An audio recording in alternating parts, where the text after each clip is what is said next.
as Captain Paul, the story of John Paul Jones on the Cavalcade of America, presented by DuPont, maker of better things for better living through chemistry.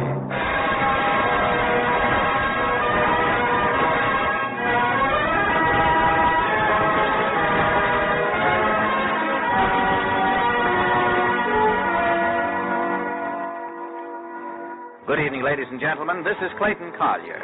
Today, as we all know, the nation celebrates the birthday of the United States Navy.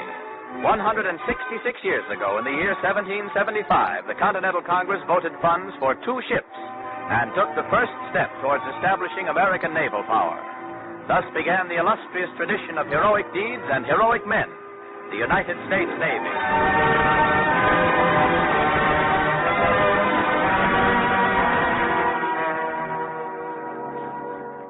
Tonight, the Cavalcade of America, sponsored by DuPont, brings you a play about a man who is a symbol of this great tradition. Adapted for radio from Commander Edward Ellsberg's bestseller, we present Captain Paul, the story of John Paul Jones, starring the distinguished actor Claude Rains.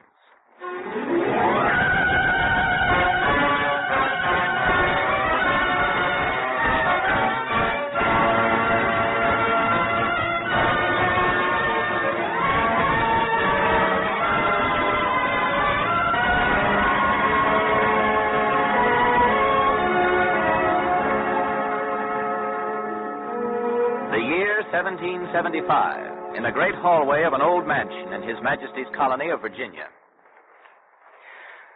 Oh, John, my breath. Let me get my breath. One more kiss, Dorothea, and I'm ready to face 1,000 fathers. There. Now let's go into his study and tell him. Take my hand. Isn't it a very small thing to ask for?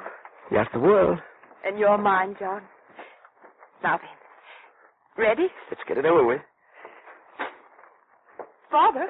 Oh, yes? What is it, Dorothea? John and I'd like to see you a minute. Certainly, of course. Come on in. Sit down. Now, what can I do for you, Jones? Father, John has something to say to you. Well, let him say it. I will, sir. I wish to marry your daughter. Well, that's a matter we'll have to discuss. Dorothea, do you remember that piece of property over in the southeast corner of the estate? Why, yes, Father. That's where you will build your home. Excuse me, sir, but Dorothea and I have other plans. We're going up north, sir.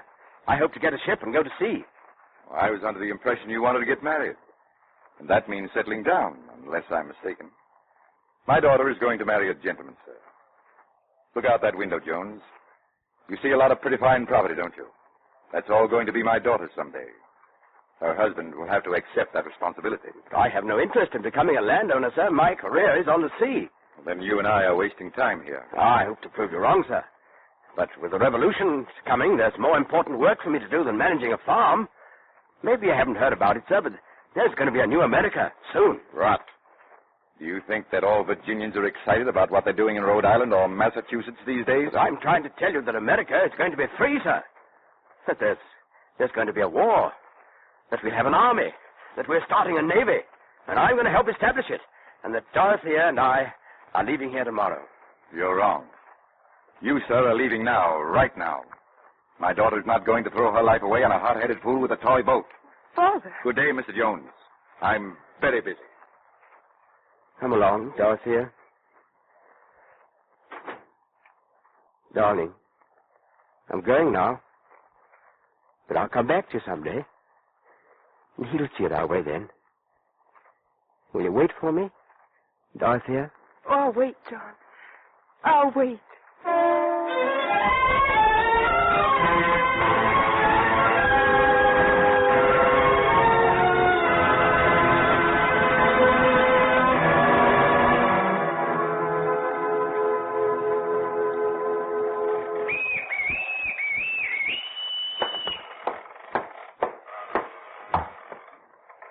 Sir, I am Captain White of His Majesty's Royal Navy.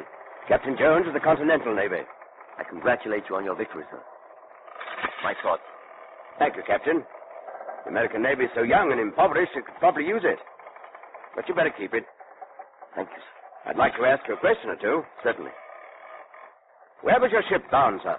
Boston. Your cargo? Our stores are sizable, sir. Shoes, uniforms, food, powder, and cannon. Captain Jones, I've never struck my flag before, and I still can't understand how you outmaneuvered me to windward. Your ship, I see, is not exactly first class. They say beginner's luck always is, sir. Then I'm your first prize, Captain Jones? No, sir. You are number 8. There have been 7 others.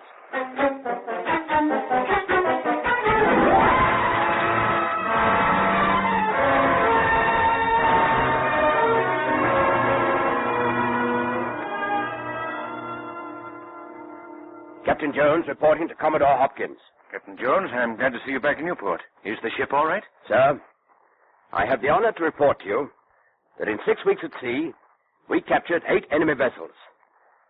Now I'd like the wages for my crew. Now? You know better than that. There isn't a pound for wages. Then suppose we settle it this way. I'll take an advance on the cargoes we captured. The crew is pledged to receive 1/3 value on all captured cargo. As to that, 2/3 goes for maintenance of the Navy. It may be months before Congress and the courts can dispose of a single shilling. Delay. There's no delay in your asking me to fire a cannon. I suppose you wouldn't know about firing a cannon, Commodore. You will address me as befits the Commodore of the Continental Fleet, Captain Jones. What fleet? Those 6 sloops rotting in the harbor? I tell you, I want a better ship if I'm going to carry out this sea raiding as it should be done. You don't know how lucky you are. A lot more important men than yourself with better connections can't get a ship anywhere. Now, are you going to turn over that cargo to me? Or shall I be forced to relieve you of command? And shall I tell you there's a war going on, Commodore? The country's bleeding to death. And you know it. But so long as they don't bombard Philadelphia harbor, it's business as usual and the devil with liberty. Lick the heels of any tyrant, but get your gold out of it. And forget about the poor clods fighting to make men free. Get out of here, Jones, and don't come back. You won't get rid of me. My crew's outside. What if I tell them the Commodore of the Continental Fleet's grabbing 2/3 of the cargo for the Navy and letting the men wait? No. Wait a minute, Jones. You, want a better ship, you say? I do. Suppose I give you one we've just acquired from the French, the Amphitrite. I think this paper will make everything satisfactory. That's better. Good day, Commodore.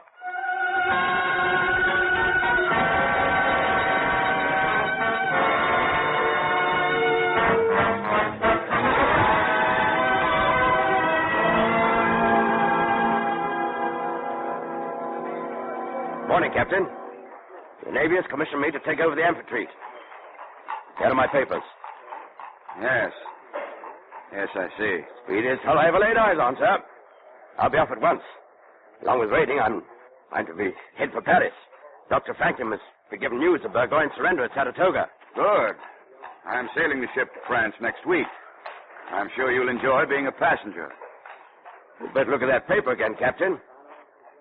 You're turning your ship over to me. Oh, no. That isn't what that paper says. It just says you can take command. I don't see any paper which tells me to give up my ship to anyone. Well, can't you infer that if I'm to take command, you'll have to give it up? Give my ship away on inference? You can't do that without another paper that says I can. No, sir. You show me a paper that states that in plain language, and I'll turn my ship over to you. Paper. The country's dying, and you're talking about a paper. You and the rest like you. Bunglers, money grubbers, politicians. Everybody afraid of the one above him, afraid for his skin, afraid for his pocket. Can Washington load his muskets with paper? Will paper break the blockade? By heaven, if it's not this ship, it'll be another, paper or no paper. Is this a war? Or are we all playing with paper dolls?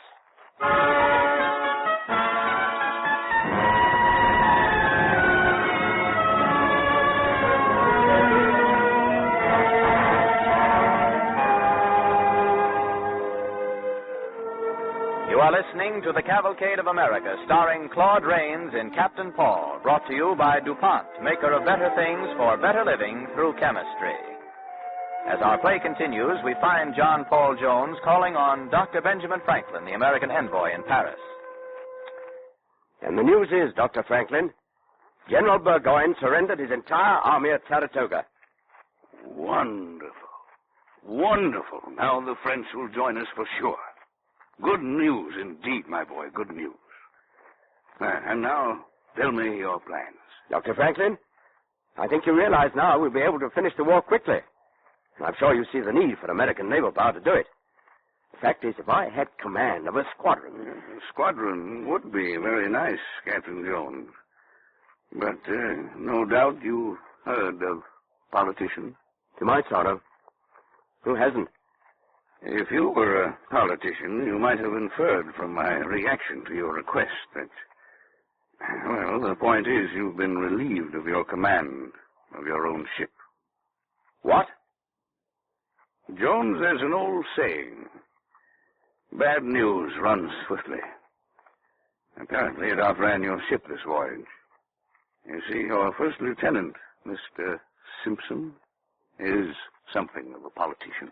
My first lieutenant, sir, is a drunken fool. Command a ship of war? Why, he can't tell the difference between starboard and a teacup. Do you think I'm going to lie down while he walks over my back? Well, why not roll over? Out of the way then, Jones. Meanwhile, enjoy yourself in Paris. I'll be hanged if I stay here in Paris with the war to be fought. You will stay here, Jones, because I think there's a chance I can get you another ship. At least for the present, I'm reasonably certain of it. Well, I got to do something about the crew. Am I to keep paying for crews out of my own pocket? I can't go on forever like that. I think you'll go on, Jones. Like the rest of us. You can't help yourself.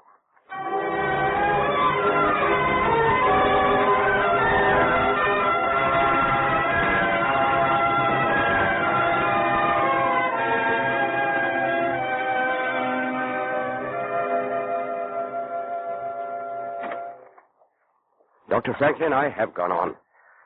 I've gone on here in Paris dreaming about that ship for the last 7 months. Haven't you any word, sir? Jones, your dreams are over. You're in command of a squadron. At last. Now for some action. Still, Jones, it would do you well to remember there are ships and ships. What do you mean, sir? Well, let me put it this way. True, you have a squadron. It is equally true, nevertheless, that you will be joined by 4 French captains, each commanding his own vessel. As to your own ship, Jones, well, if they refer to vessels as females, we might call her a dowager of the seas. In fact, she's 60 years old. Guess that must be the one Columbus overlooked. You sure she floats? Well, they say she floats. But I think if you're taking her anywhere, you'll have to look around for sails. If I'm going to do any fighting, I suppose I'll have to pluck a few cannon out of the air. What's a miracle or two? One smashing victory and you'll go home a hero. I want to go home, sir. Doesn't a hero always need a heroine? Then don't waste time, my boy. Go back and marry her. You can tell her you named the ship for her. Don't you suppose I've had a name ready all these months? What are you going to call her, Jones? She'll fight with your name, sir. She'll be the Paul Richard. Thank you, Jones. And we'll say good luck and a great sail for the Bonhomme Richard.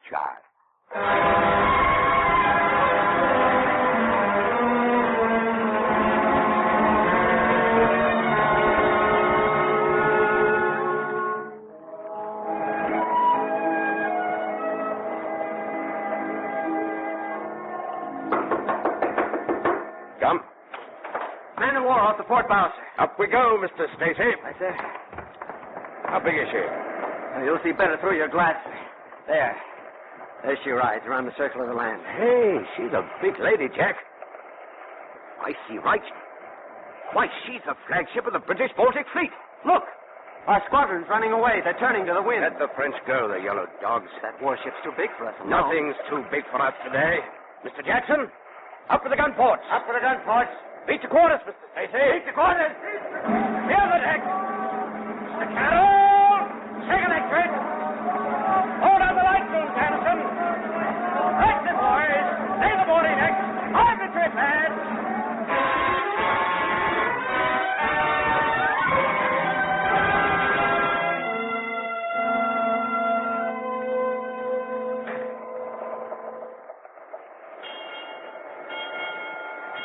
Ship's cleared for action, sir. Good. She's closing in on us, sir. Mighty close. The closer the better. Hit her with a stone right now. Listen. You can even hear them giving orders. I shall be smack into us in a minute, sir. Are the men ready? Aye, sir. Ahoy! What ship are you? Listen, Mr. Stacy. Aye, sir. When she gets a little closer, we'll throw the grappling hooks into her on board. I say, what ship are you? Majesty ship service. Captain Richard Chesterton. Gun ports are still closed. In another minute, we'll have him blanketed. Aye, sir. Ahoy there! Where are you bound? Come closer. I can't hear you. Answer directly, I fire. We have him, Mr. Stacy. We'll smother his guns in the collision. He means it all right. Look. Grappling hook, sir. Not yet. Up with the gun, boss. Aye, sir. Lower it now, Max. Up. Going to fire. We'll be blown to bits this closer. Now, Mr. Stacy. Grappling hook, boys. Throw him into it. I say go. Let him fly, lads. Order! Order! Pistols and cutlasses. That was their stern gun, sir. Guess we couldn't smother them all. Any damage? Looks pretty bad from here. Boat's full of water. We're sinking. The ship's on fire. Captain Jones, sir. They're trying to carry away our flag. No, you rebel pirate. Do you surrender? Never. I've got my guns to fight.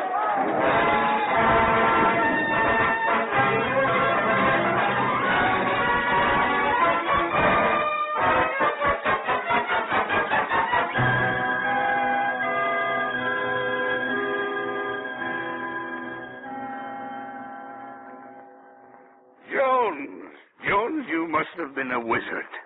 Taking an old hulk like that and winning in spite of it.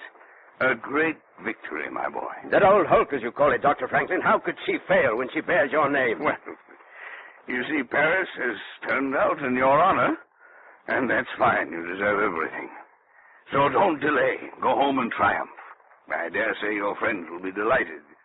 Oh, by the way, here's a packet of letters for you from America. Oh, thank you, sir. Well, let me see that one from Virginia. Excuse me, sir, will you? Surely. What's the matter, Jones? Dear John, Miss Dorothea is no more. That is, a few months ago, she gave herself into the arms of Patrick Henry. Oh, I'm sorry, Jones. Patrick Henry. He's a great gentleman, isn't he, Dr. Franklin? Great gentleman of Virginia. Jones, let me give you some advice. The ambassador from the Imperial Russian Court has been to see me. It seems your fame has reached the ears of the Empress Catherine. She wants you in St. Petersburg as admiral of her Black Sea Fleet. There wasn't much point in it then, but now... There'd be money in that. How would that help? Money and a way to forget. Now, I assure you the Empress is not, how shall I say, dull. No, I'm not, how shall I say, a fool. At least, as far as ships are concerned.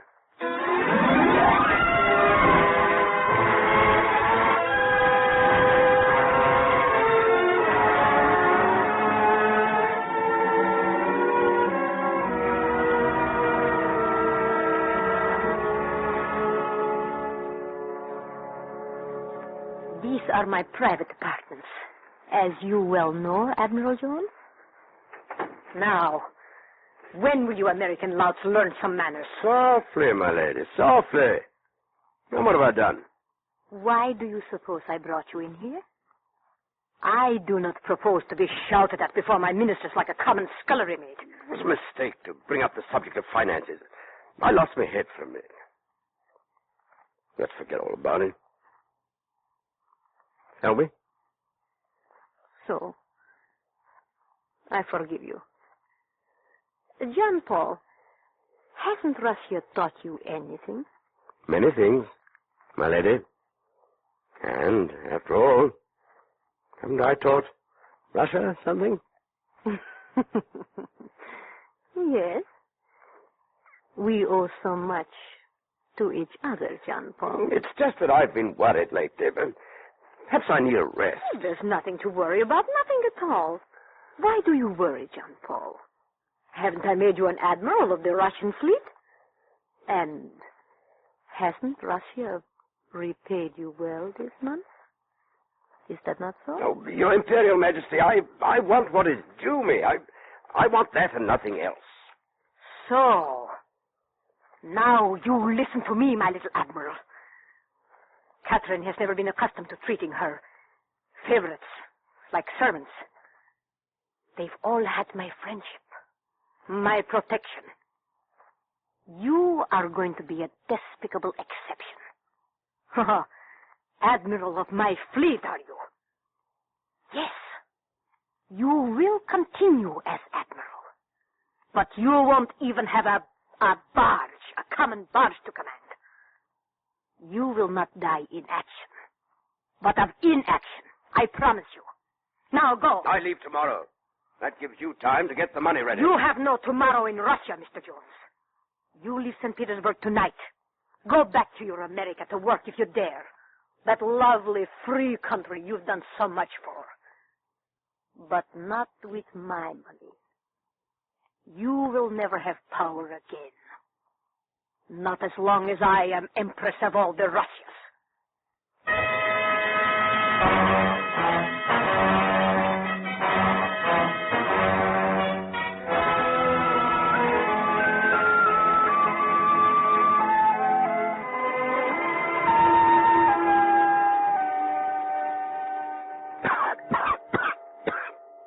There.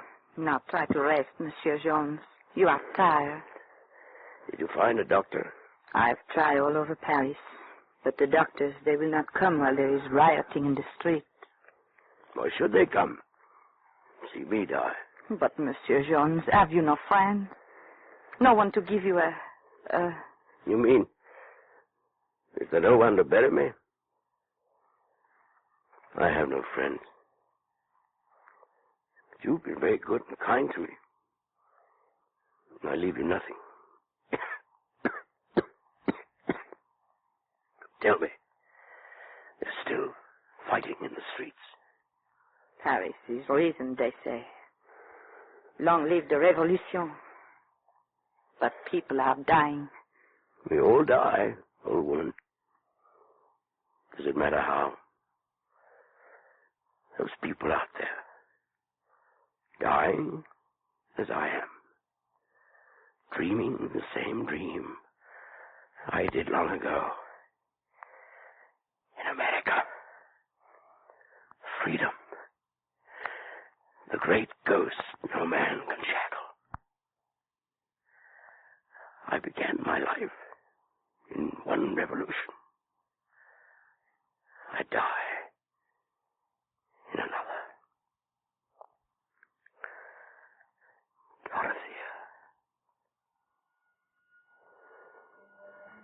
Dorothea? Dorothea? Your hand?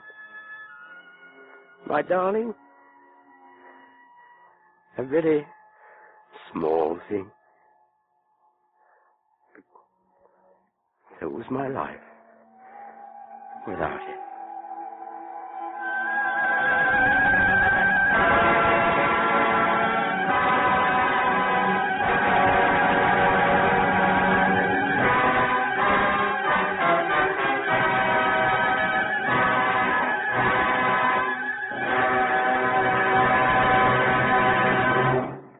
Thank you, Claude Rains. Ladies and gentlemen, in a moment our star will return to the microphone with an interesting announcement. But first, I'd like to bring you a message that is important for all of us. All uniforms aren't khaki-colored. The pair of white overalls a painter wears is a uniform, too. A painter is a defender. A brush and a can of paint protect America.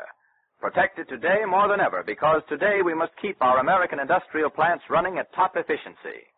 We don't want deterioration to slow a single plant.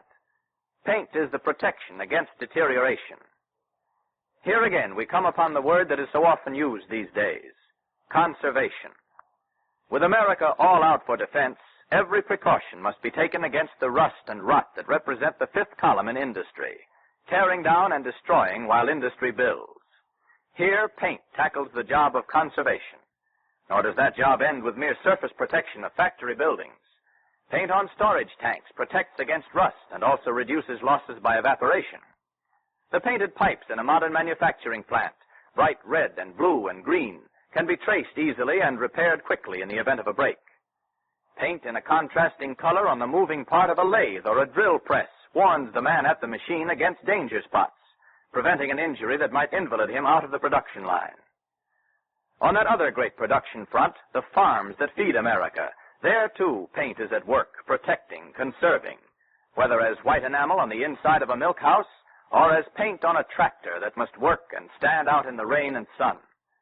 And down the straight ribbons that link America's production and consumption, down the airways and highways and seaways, there again paint protects and conserves. It may be the paint on a freight car. It may be the painted stripe or stop sign at a highway intersection. It may be the ship and deck paint that resists salt spray and harbor gases and stretches out time between repaintings. The job in all cases is the same: conservation. In your own home as well, paint works for conservation.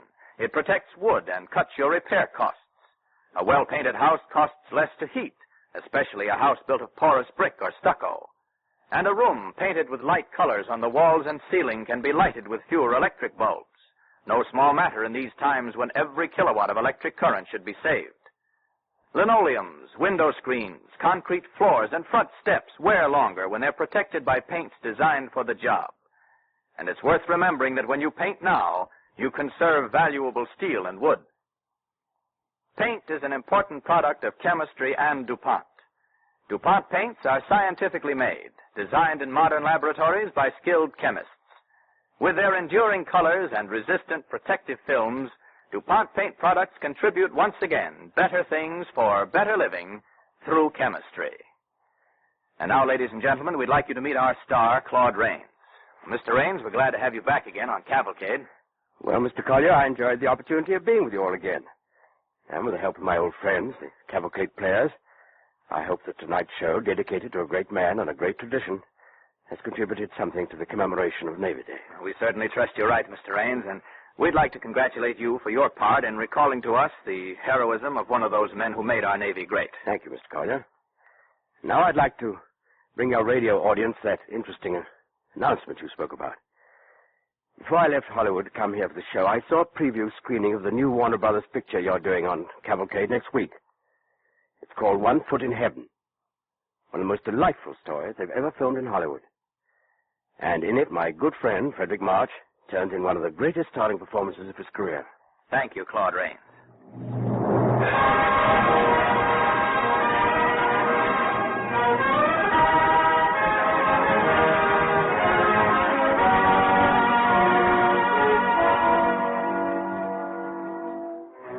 Remember, on next week's Cavalcade, 1 Foot in Heaven, starring Frederick March.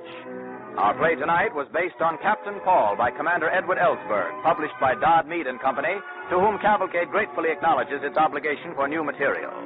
The orchestra and the original musical score were under the direction of Don Voorhees. On the Cavalcade of America, your announcer is Clayton Collier, sending best wishes from DuPont.